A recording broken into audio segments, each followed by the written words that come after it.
The day I learned of her betrayal, I refused to let the shock destroy me, though it tried. My name is Nolan Peterson, and I'm 33 years old. My life became defined by quiet mornings reviewing evidence and making calls that would protect what remained of my dignity. The clinic nurse's voice still echoes in my head, clinical, detached, as she delivered news that rewrote my marriage. My friend Axel Reed immediately connected me with his attorney contact when I called him, voice still shaking. My wife Ava Peterson had gambled with my health while pretending devotion. Her lover Andrew Hall had helped her construct the lie. I assembled medical records, receipts, and our post-nuptial agreement like armor against their deception. Betrayal cuts deeper than any physical wound, but I wouldn't remain bleeding while they walked away unscathed. Before I go any further, let me know in the comments where in the world you are watching from, and make sure to subscribe because tomorrow I will share a story you don't want to miss. But let me start from the beginning.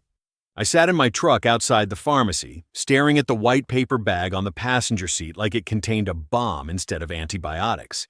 My fingers clenched the steering wheel until my knuckles whitened. The prescription inside would cure the infection, but nothing would heal what had been broken inside me. The nurse's call from this morning played on repeat in my head.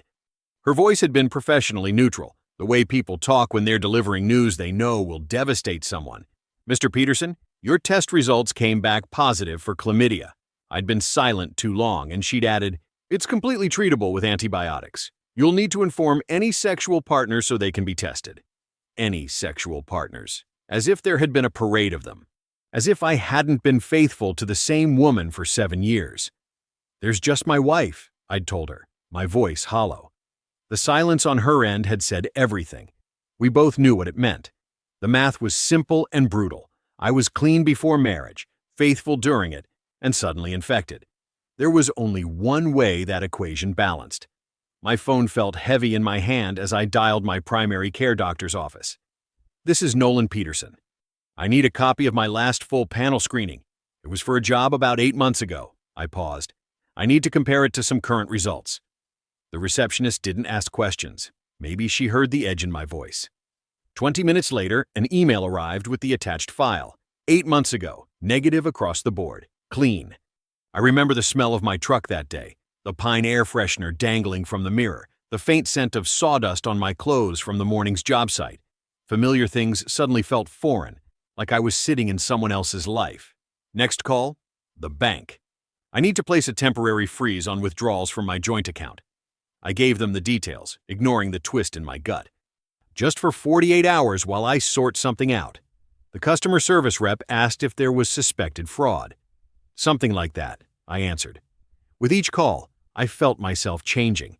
The Nolan who woke up this morning, the trusting husband who thought he knew what loyalty meant, was being replaced by someone colder, more calculated, someone who understood that trust, once shattered, becomes a weapon. I dialed Axel. We'd been friends since college. He worked in legal administration and knew everyone worth knowing in the courthouse. "Hey man, you busy?" My voice sounded strange even to me. "Never too busy for you. What's up?" "I need a lawyer." The words scraped my throat. "A good divorce attorney." Silence then. "Jesus, Nolan.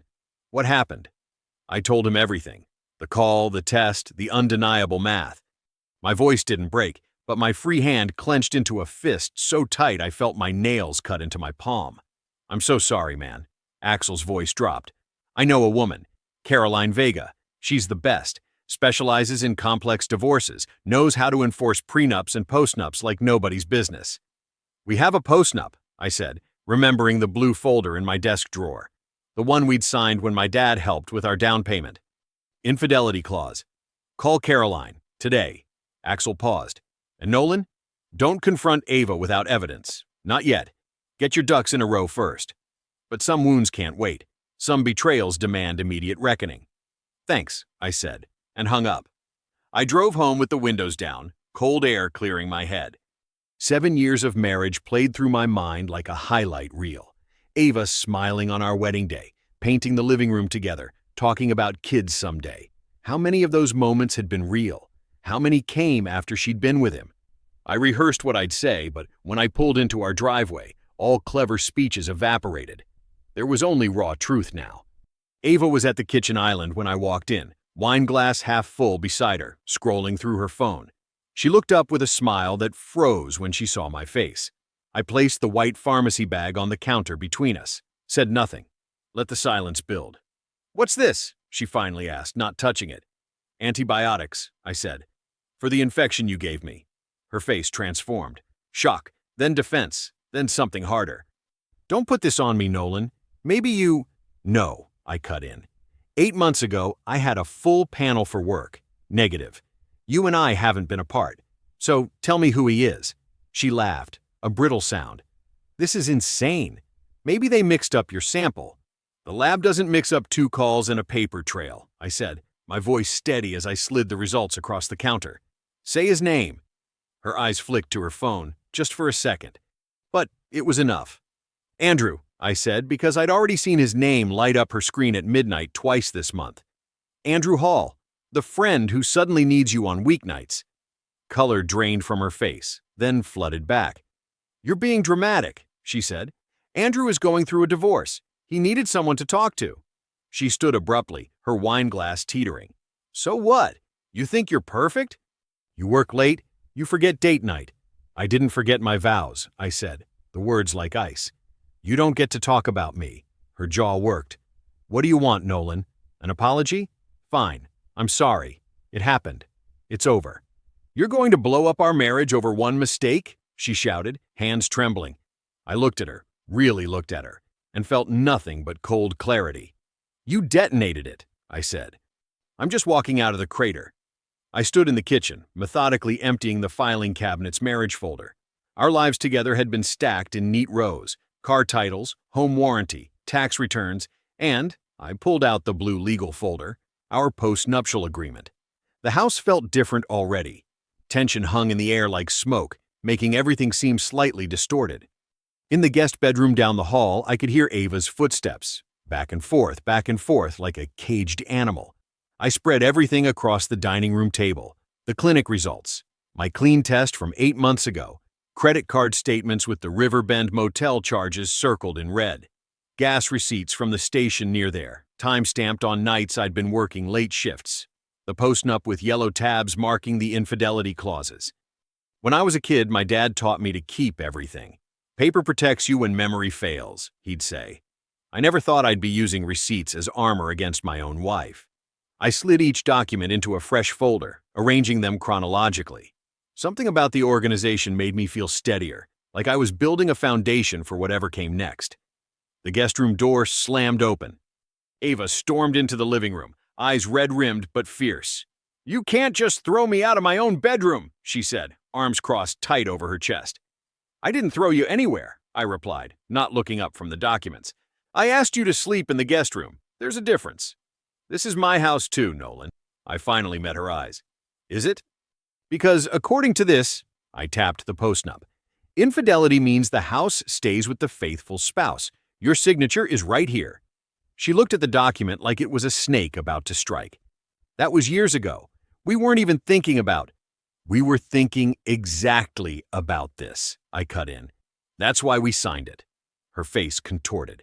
She pulled her phone from her pocket and dialed with trembling fingers. I knew who she was calling before she even put the phone to her ear. "Mom?" Her voice changed, suddenly tremulous and small. "I need you. He's being horrible. He's trying to throw me out of the house." Pause. "No, he won't listen to reason. He's acting crazy, trying to control everything." I didn't interrupt, just kept organizing my evidence while she spun her narrative, deliberately loud for my benefit. "He's threatening me with some paper we signed years ago. Says I don't deserve anything." Another pause. "I know, Mom. I know." I remembered Thanksgiving dinners with her family, her mother's pearl necklace and calculating eyes, how she'd always said Ava could have done better than a contractor. Now I understood Ava had learned manipulation at an expert's knee. When she finally hung up, her chin lifted with new confidence. "My family won't let you do this to me." "This isn't about your family," I said. "And Andrew has friends," she continued, voice hardening. "Powerful ones. People who'll make you regret pushing this." I closed the folder and looked at her directly. "Courtrooms respect documents, Ava, not threats." "You think you're so clever." She stepped closer. "But you have no idea what's coming." "Neither do you," I replied. "That's the thing about consequences. They surprise the people who never thought they'd face them.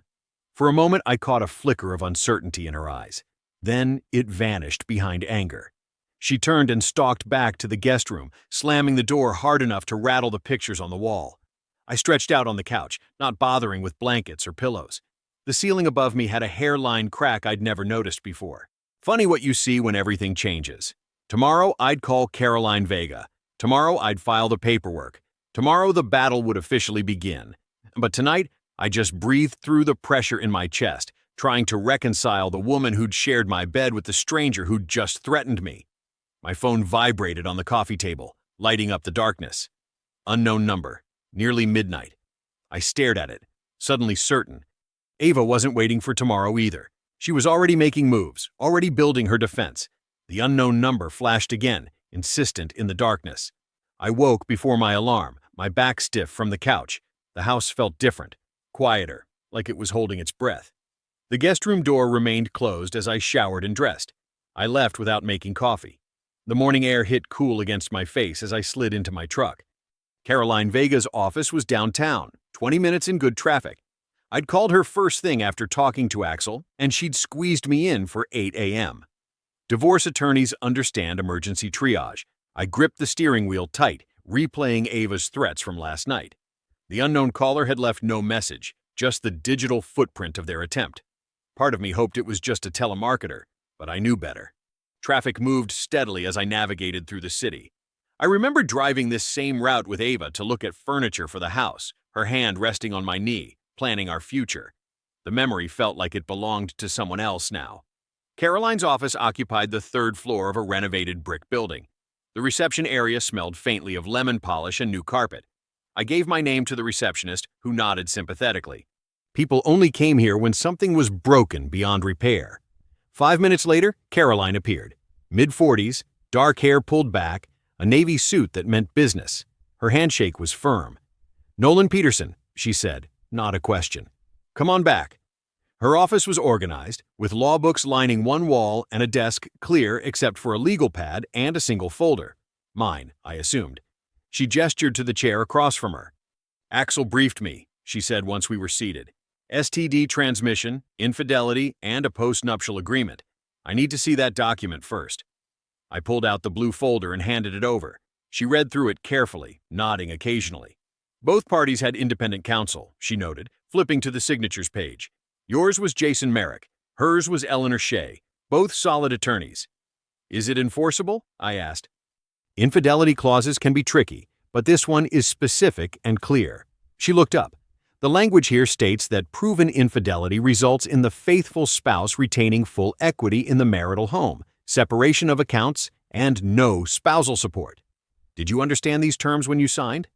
"Yes. My father helped with the down payment. He insisted on protection." "Smart man." She closed the folder. "Here's what we do. First, we gather everything, and I mean everything. Every receipt, every text message, all medical records. Document the timeline meticulously. Second, we file and serve her properly. Third, we avoid direct arguments. Everything goes through me." "She's already making threats," I said, "about Andrew having powerful friends." Caroline's expression didn't change. Threats are what people use when they don't have facts. "We'll have facts." She handed me a checklist, a roadmap through the wreckage. "Start compiling today. I'll draft the petition this afternoon." I nodded, feeling the first sense of direction since the clinic called. "One more thing," Caroline added. "Change your passwords, all of them. Bank accounts, email, social media. People get desperate when they're exposed." Back home, Ava had already left for work. I sat at my desk with Caroline's checklist and began the archaeological dig into my marriage's demise. I downloaded our cell phone records first. Ava's text to a number I didn't recognize spiked on Thursdays and late nights. I pulled up our location history, a feature Ava had enabled years ago so we could share our whereabouts for safety. She'd forgotten to turn it off. Thursday nights showed her at the Riverbend Motel, 5 times in the last 2 months. The same nights I'd been working late shifts. I found my medical panel from my last employment screening 8 months back, clean across the board. Proof positive that whatever I had now came after, and only from one possible source. By afternoon, I had a timeline that made me sick to my stomach. But I kept going. I searched Andrew Hall on social media and found his profile. His relationship status said married, not separated, not it's complicated, married. A photo from 3 weeks ago showed him at a company barbecue, arm around a blonde woman. The caption tagged Daisy Hall. I clicked through to her profile. Her cover photo showed them together at what looked like an anniversary dinner 6 months ago. The lie about his divorce wasn't just to Ava. It was to his wife, too. I found Daisy's number through a community fundraiser page she'd organized. My hand hovered over my phone. Was I really going to do this? Drag another person into this mess? But then I remembered how it felt to get that clinic call.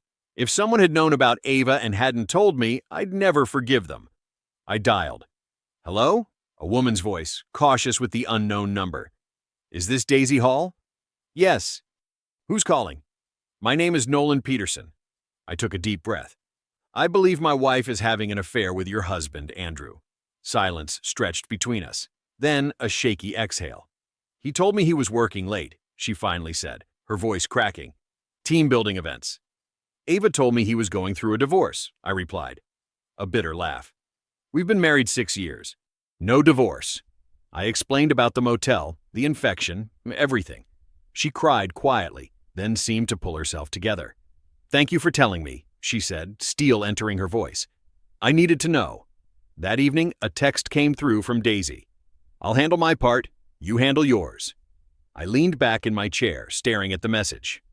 I'd expected to fight this battle alone, but somehow I'd found an ally in the last person I would have imagined.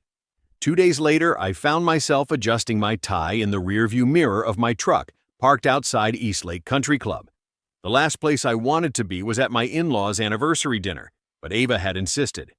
For appearances, she'd said that morning, her voice tight with forced civility. Just show up, smile, and we can keep this between us for now. I almost laughed. Keep it between us? The clinic knew, Caroline knew, Daisy knew. The truth was already loose in the world, impossible to cage again. But I agreed. Not for Ava's sake, but because something in me needed witnesses. The manila folder tucked under my arm felt heavy with its contents, copies of everything Caroline and I had compiled. I wasn't planning to use it, but having it close gave me strength, like armor against whatever Ava might try. The country club dining room glowed with candlelight when I walked in. Crystal glasses clinked, and laughter rose and fell in waves. Ava's parents had spared no expense. White roses and gold accents everywhere, a 4-piece string quartet in the corner. I remembered our wedding reception in this same room. The memory tasted like ash. Nolan! Ava's mother embraced me, her perfume cloud enveloping us both. We were starting to worry. Wouldn't miss it, I lied, scanning the room. Ava stood by the bar, champagne flute in hand, wearing that wine-red dress she saved for special occasions. The one I'd helped zip up countless times, my fingers tracing the line of her spine. My stomach twisted with the memory. When she saw me, her smile tightened. She glided over, taking my arm like nothing was wrong. You came, she whispered, squeezing my forearm just a little too hard. I said I would. I kept my voice neutral, aware of the eyes on us. We made small talk with relatives and friends, a performance of normality that made my jaw ache from forced smiles. Across the room, I noticed Andrew Hall with his arm around a colleague's shoulder, laughing too loudly. Our eyes met briefly before he looked away. Dinner was served. I picked at my steak, barely tasting it. Ava's father was midway through a story about their honeymoon when the dining room doors opened. Daisy Hall walked in, wearing a simple black dress, an envelope in her hand. The room didn't quite fall silent. Conversations continued as heads turned briefly toward the newcomer, then back to their plates. Ava froze beside me, her fork suspended halfway to her mouth. "What is she doing here?" she hissed. Before I could answer, Daisy approached Ava's father. "Mr. Morris," she said, her voice carrying in that way trained voices do. "I apologize for interrupting, but I've brought an anniversary gift that couldn't wait." Ava's mother beamed, oblivious to the tension crackling through the air. "How thoughtful. Please join us." Daisy smiled tightly. "Actually, I'd like to make a quick toast first, if I may." Glasses paused mid-air. The quartet's music seemed to fade. "To honesty," Daisy said, opening her envelope. "The foundation of every lasting marriage." She placed the first photo on the table. Andrew's truck, clearly visible under the Riverbend Motel sign. "What is this?" Ava's father asked, frowning. Daisy laid down the second photo. A zoomed-in shot of Andrew's passenger seat, Ava's distinctive scarf visible.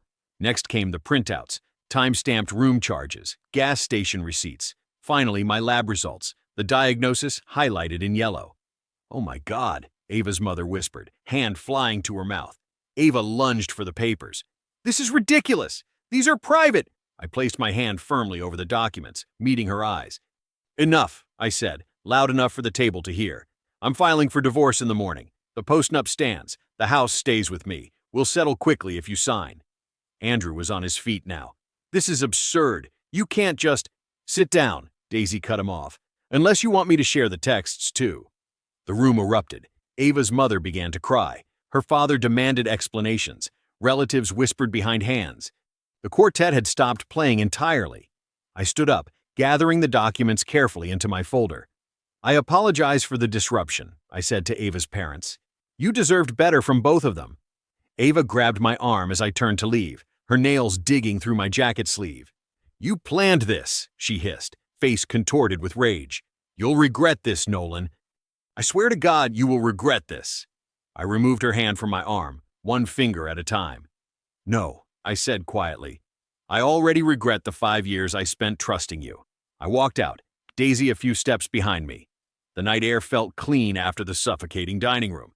Behind us, the voices rose like a tide, crashing against the closed doors. I woke up on the couch with a stiff neck and the bitter taste of yesterday's confrontation still coating my tongue. The light through the blinds told me it was later than I usually got up. For a moment, I just stared at the ceiling, tracing the hairline crack that ran from the corner to the light fixture, something I'd been meaning to patch for months. My phone buzzed with an email notification. Caroline Vega. The subject line read, "Strategic Next Steps. Read immediately." I clicked it open while making coffee, scanning her bullet points about documentation and proceeding with caution. She'd attached several files for me to review and sign. The coffee machine gurgled as I scrolled through her advice. "Expected pushback includes temporary orders to maintain status quo," she'd written. "Don't be alarmed if this happens. Standard procedure." I was halfway through my first cup when another email notification slid across my screen. This one from the county court system with an attachment marked "Temporary Order." The coffee suddenly tasted like metal in my mouth. I opened the document, each paragraph tightening something in my chest.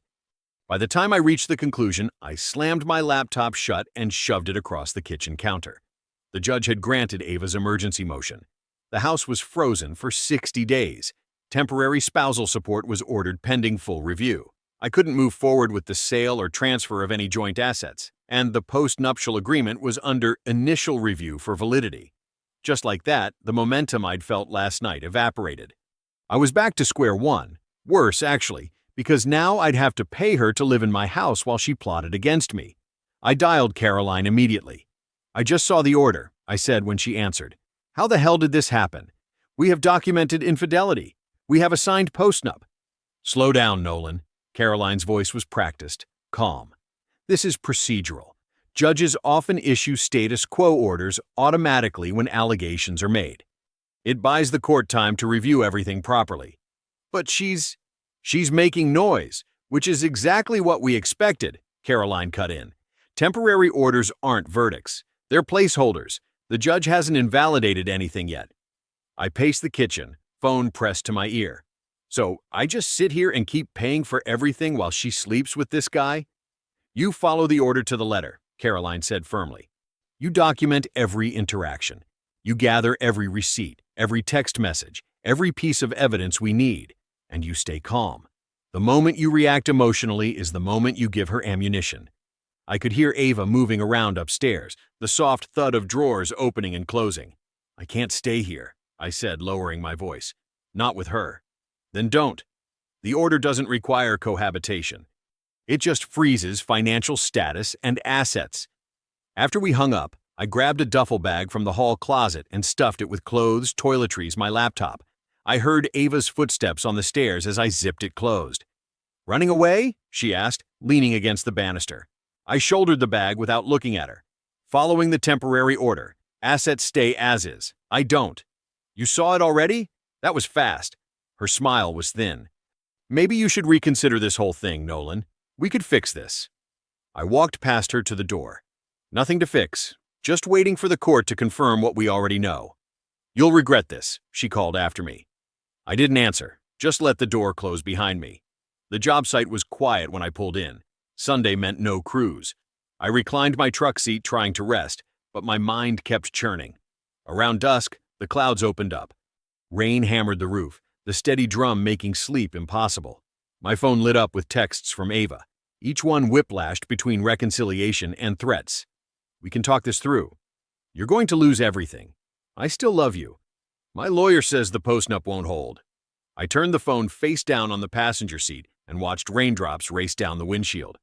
After an hour of this, I started the engine and drove to my father's house.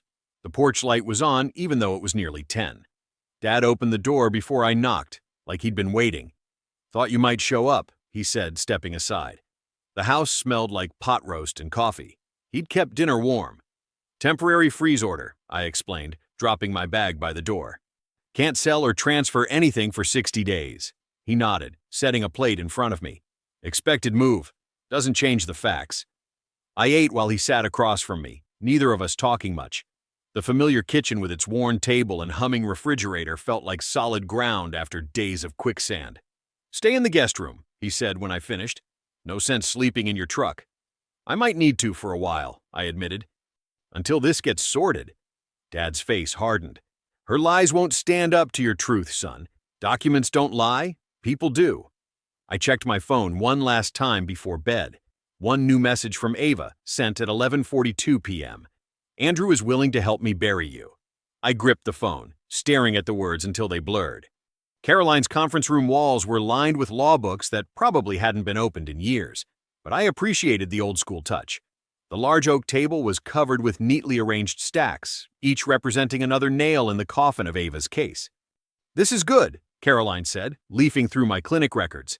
Clean test before marriage, documented infection now, plus a medical opinion that rules out other transmission vectors. I nodded, sliding the next folder toward her. Text logs. I've highlighted the dates that match the hotel receipts. Perfect. Caroline organized everything with quick, efficient movements. Credit card statements? Here. I pushed forward another stack.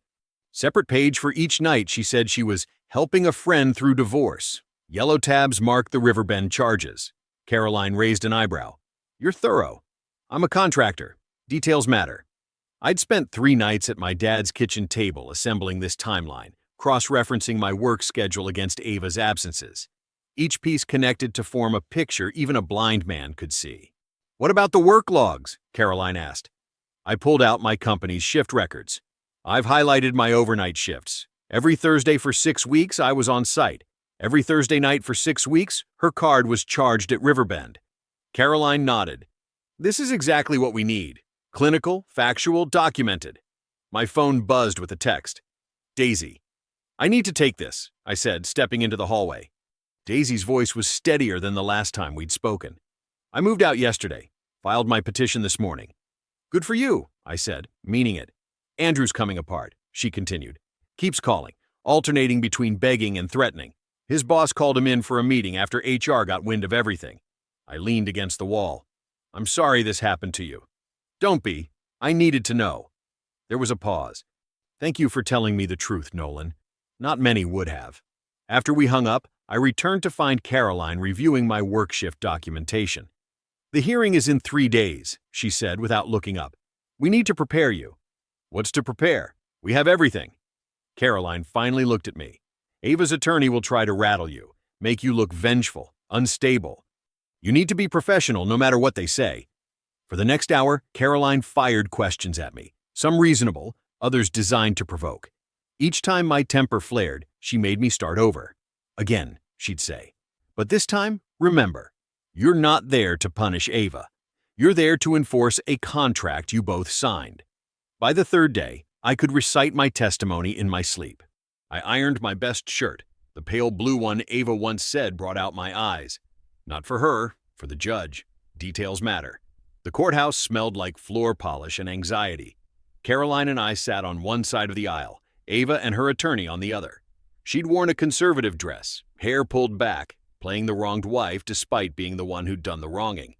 The judge entered, a woman in her 60s with wire-rimmed glasses and a no-nonsense expression. After opening statements, Ava's lawyer argued first. "Your Honor, this postnuptial agreement was signed under duress. My client felt pressured to sign when her father-in-law contributed to their home purchase." Caroline stood. "Your Honor, the agreement was drafted by separate counsel for each party. Mrs. Peterson had her own attorney review every clause." "Mrs. Peterson," Caroline continued, approaching Ava with the document, "would you please read paragraph 3, line 16? Ava took the paper, her hand trembling slightly. "I acknowledge that I have had independent legal counsel review this agreement, and I sign it freely and voluntarily," she read, her voice growing smaller with each word. "Thank you," Caroline said. "Now, could you explain why the dates on these Riverbend motel receipts match nights when your husband was scheduled for overnight work shifts?" Ava's eyes darted around the courtroom, avoiding mine. We were just talking." "Talking," Caroline repeated. "In a motel room, while your husband worked overnight shifts." "It wasn't like that," Ava insisted, but her voice lacked conviction. Caroline placed the credit card statements, text logs, and medical records on the evidence table. "The evidence suggests otherwise." Ava's lawyer attempted to object, but the judge raised her hand. "I've seen enough," she said. My heart pounded as we left the courtroom. Caroline walked beside me, her expression carefully neutral until we reached the hallway. "Now we wait," she said quietly. A week after the hearing, I met Caroline in a conference room that smelled faintly of lemon cleaner and stale coffee. Papers covered the polished oak table like fallen leaves. Caroline looked up when I entered, the hint of a smile breaking through her professional demeanor. "The judge ruled this morning," she said, sliding a document across the table. "The freeze is lifted. Temporary support vacated. Postnuptial agreement upheld in full." I nodded, maintaining my composure despite the relief washing through me. I'd built walls around breakable things since the clinic call, and I wasn't ready to dismantle them yet. "So, what happens now?" I asked, glancing over the ruling. "Now we finalize the settlement," Caroline explained. Ava's attorney called 30 minutes after the ruling. "They want to meet today." I folded the paper and slipped it into my pocket. "They're not contesting?" Hard to contest when the judge specifically cited clear evidence of infidelity and valid contract execution. Caroline checked her watch. "They'll be here in about 10 minutes. We used that time to review our terms, unchanged since the beginning. The house stayed with me.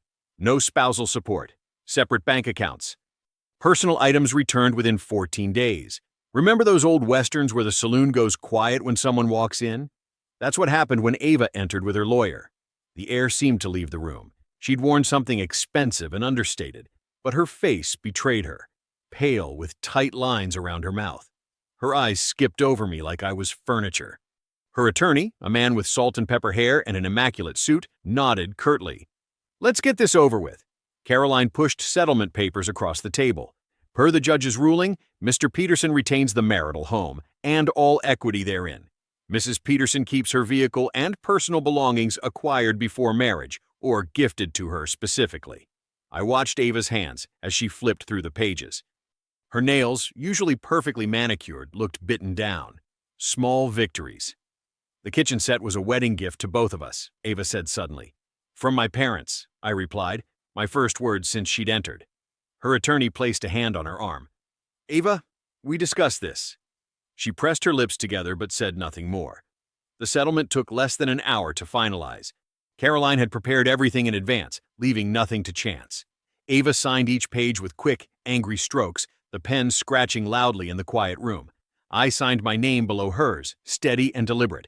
When it was done, her attorney gathered their copies and nodded to Caroline. "We'll file these tomorrow." Ava stood abruptly, smoothing her skirt. As she passed my chair, she paused, leaning slightly toward me. "This isn't the end," she whispered, voice barely audible. I didn't respond. Didn't need to. The papers in front of me spoke louder than any comeback I could deliver. After they left, Caroline handed me my copies of the settlement. "Congratulations," she said. "You handled that well." "It doesn't feel like something to celebrate," I admitted. "It's not about celebration," Caroline replied, packing her briefcase. "It's about resolution. And justice." Justice. The word tasted different than I'd imagined. Not sweet, not bitter, just final. I drove home with the windows down, letting the late afternoon air clear my head. The neighborhood looked the same, kids playing in yards, sprinklers making rainbows on green lawns. The world hadn't stopped for my divorce. Somehow that was comforting. When I pulled into my driveway, according to the papers in my pocket, I noticed Ava's car already parked in the garage. The trunk was open, boxes stacked inside. She must have come straight from the meeting to pack. I sat in my truck for a minute, watching the house I'd built cabinets for on weekends, the house where I'd thought we'd raise kids someday, the house that was now just mine. I grabbed my folder of papers and stepped out of the truck, knowing the last confrontation was coming. I found Ava in the driveway, slamming the trunk of her car with enough force to make the whole vehicle shudder. Her shoulders tensed at the sound of my footsteps on the concrete. "That's the last of it," she said without turning around. "Just like you wanted." The evening air felt heavy between us. 3 years of marriage reduced to a car full of boxes and suitcases. I didn't answer, just stood with my hands in my pockets watching her. She finally turned to face me, and I caught a glimpse of the woman I'd once loved, vulnerable for a moment before her eyes hardened again. "Andrew lied to me, you know," she said, her voice softer than I expected. "About being separated. About a lot of things. Does that matter now?" I asked. "I didn't mean to hurt you, Nolan." She crossed her arms defensive. "It wasn't about you." A laugh escaped me before I could stop it, short and humorless. "That's the problem, Ava. It should have been about us. That was the whole point of marriage." Years ago, when we'd first started dating, she'd make chocolate chip cookies at midnight when she couldn't sleep. The kitchen would smell like warm butter and vanilla. I'd wake up to find her cross-legged on the counter, eating cookie dough straight from the bowl. Those memories felt like they belonged to someone else now. "You didn't mean for it to cost you," I said, looking directly at her. "But it will." Her face flushed. "And you're making sure of that, aren't you? Taking the house, embarrassing me in front of my family. You did that yourself." My voice remained steady. "I just made sure there were consequences." Ava took a step toward me, hand outstretched like she might touch my arm. That familiar gesture she'd used countless times to diffuse arguments, to pull me back to her side. I stepped back, maintaining the distance between us. "We're done, Ava," I said. "No new last chances, no special exceptions. You chose this." I reached into my jacket pocket and pulled out a plain white envelope. "These are your copies of the settlement. I've written down my boundaries on the first page. Any contact between us needs to be in writing, through the app, and only about property pickup." She stared at the envelope like it might bite her. "That's it?" Her voice cracked slightly. 7 years together? And that's all you have to say?" "What else is there?" I asked. "You lied to my face for months. You risked my health. You tried to take my house. What magic words do you think I owe you?" Ava snatched the envelope from my hand, her fingers trembling. For a moment, I thought she might tear it to pieces, but instead, she clutched it against her chest. "You'll regret this," she said, but the threat sounded hollow now, exhausted. "Nobody's perfect, Nolan. Someday you'll understand that." "I already do," I said. "I just don't confuse understanding with forgiveness." The fight seemed to drain out of her all at once. She turned away, opening her car door with a sharp tug. I watched as she slid into the driver's seat, the envelope tossed onto the passenger side. Our eyes met through the windshield for one last moment before she started the engine. Then she was backing out of the driveway, tires crunching on gravel, taillights disappearing down the street into the gathering darkness.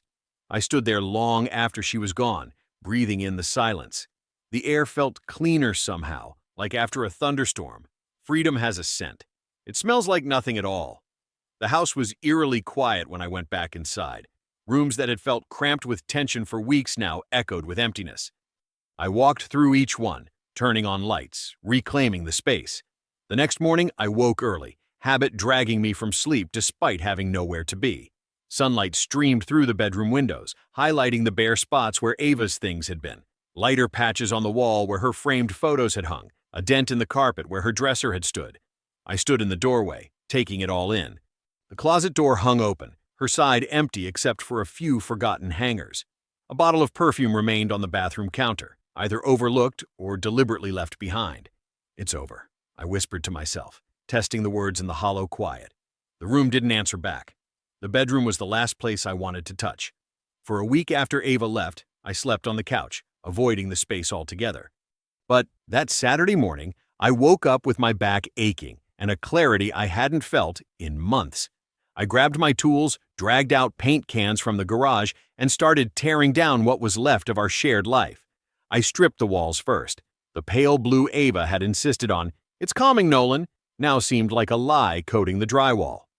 I covered the floor with drop cloths and painted over every inch with a warm ivory that brightened the room even on cloudy days. I worked methodically, the same way I approached every job: corners first, then broad strokes, 2 coats for coverage. By Sunday afternoon, I'd hauled our old oak bed frame to the curb and assembled a new platform bed with clean lines and no history. The mattress was different too, firmer, without the dip on her side where she'd scroll through her phone before sleep. I replaced the nightstands, the dresser, even the ceiling fan that had clicked in rhythm with all those nights I'd lain awake, suspecting but not knowing. When the bedroom was done, I stood in the doorway and felt nothing of her remained. The room looked bigger somehow. My dad came over that evening with his toolbox and a 6-pack of beer. "Thought we might rehang that swing," he said, nodding toward the porch. The wooden swing had been his wedding gift to us, hand-carved oak with our initials hidden underneath, where only we would know they existed. I'd taken it down the week after the clinic called, unable to look at it. "You sure?" I asked. "I was thinking of burning it." Dad shook his head, already walking toward the porch. "Wood doesn't deserve punishment for human mistakes. Besides, it's a damn good swing." We worked together in the fading light, drilling new holes, securing rope that wouldn't fray like the old set had.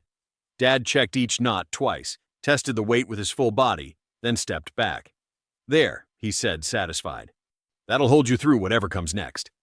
That first night after everything was done, I sat on the porch swing with black coffee instead of beer. The rope creaked softly with each gentle push of my foot against the wooden planks.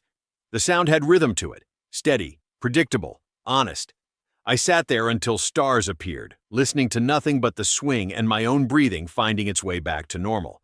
Word came to me without my asking. Small-town talk travels, especially when it involves people falling from their pedestals. Daisy had moved out the same week I'd kicked Ava out. She'd taken their kids to her parents' place 3 counties over. Andrew's divorce lawyer apparently sent him a bill that made him sell the lake boat he'd bragged about at company barbecues. The boat he'd promised to take me out on someday. Man time, you know, now belonged to someone else. At work, Andrew wasn't faring much better. A contractor I sometimes shared jobs with mentioned that Andrew's co-workers kept their distance now, conversations stopping when he entered break rooms, whispers following him down hallways. His once busy social calendar had emptied as friends made excuses to avoid him. His family, the perfect Christmas card family he'd shown off while lying to his wife, now kept holidays awkward and short. I saw Ava only once after everything settled. I was grabbing groceries at the store across town when I spotted her at the checkout line. Her hair was pulled back in a messy ponytail instead of the careful style she'd maintained even for quick errands. She counted crumpled cash at the register, fingers shaking slightly. When someone recognized her, she kept her eyes fixed on the floor, as if the world itself had turned away. I ducked down another aisle before she could see me, not out of fear or shame, but because there was nothing left to say. The strange thing was, I didn't feel triumph the way I'd expected. What filled me instead was something tougher and cleaner. Safety. I could breathe fully again. I could sleep without wondering. I could exist in my own space without listening for lies. People think revenge is fireworks, bright, explosive, satisfying in the moment. For me, it was paper, signatures that rebalanced the scales, page by page. It was standing in my own doorway again, knowing nothing in my house was lying to me. I won't pretend it didn't scar. It did. But scars are proof you close the wound.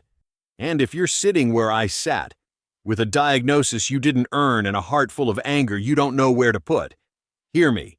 You don't negotiate with someone who sets your life on fire. You build a fire break. You keep what's yours. And you make sure the next chapter has your name on the deed. Tonight, I'm back on that porch swing my father hung, watching the sunset paint the sky in colors that remind me I'm still here, still standing, still breathing. The rope creaks steadily beneath me, holding my weight without complaint. It's not a happy ending. It's something better. It's peace earned. I believe stories such as this find us for a reason. If this one touches you, please subscribe. I share a new one every day. In the meantime, there are 2 stories on the screen that are even better.